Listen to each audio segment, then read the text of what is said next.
সকাল 6:30 নাগাদ যাত্রা শুরু করেছিলাম নুব্রা ভ্যালি থেকে। এখন প্রায় 9:30 চলেছি প্যাংগংয়ের পথে। মাঝখানে একটি জায়গায় বিরতি দিয়েছে, জায়গাটা খুব সুন্দর। এটা একটা নদী বয়ে চলেছে, জানি না এটা কি নদী, পরে কমেন্ট বক্সে দিয়ে দেবো ভিডিওতে। বাবাই দাঁড়িয়ে রয়েছে, ঠান্ডা খুব, চারিদিকে একেবারে শুষ্ক পাহাড়, জায়গাটা খুব সুন্দর। নদীটাও একটু জুম করে দেখাই, জল যাচ্ছে এত সুন্দর।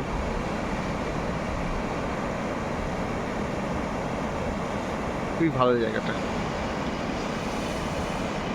অনেক সময় দেখা যায় যে মানে ডেস্টিনেশনের থেকে যে যাত্রাপথ আরও সুন্দর হয়, তো সেরকমই একটি সুন্দর যাত্রাপথে একটুখানি অংশ তুলে ধরলাম আর কি। দেখা হচ্ছে প্যাংগংয়ে।